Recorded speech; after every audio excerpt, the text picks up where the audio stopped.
kapalaran ng Libra ngayong araw ng January 29, Libra. Sinasabi po dito na yayaman ka daw po, Libra.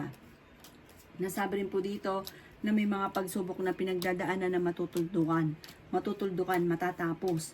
Meron kang pagta-travel na magaganap. Mag-focus ka daw po sa mga positibo at huwag sa negatibo. Sinasabi rin po dito na kakulangan sa parang hindi na pag-isipan, kaya minsan madalas larga ng larga, hindi pinag-iisipan tapos magsisisi.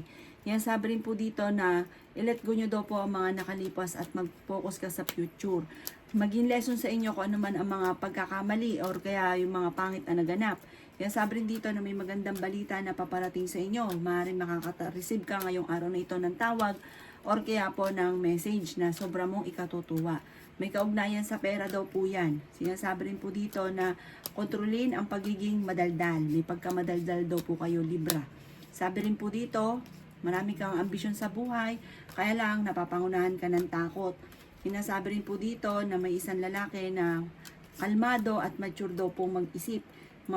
Parang madiplomasya daw po ito. Ito daw po talagang hindi papatalo. Pero mapagmahal sa pamilya at may pagka-generous.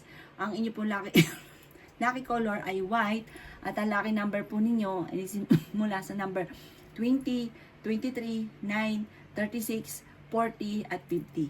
Good luck po!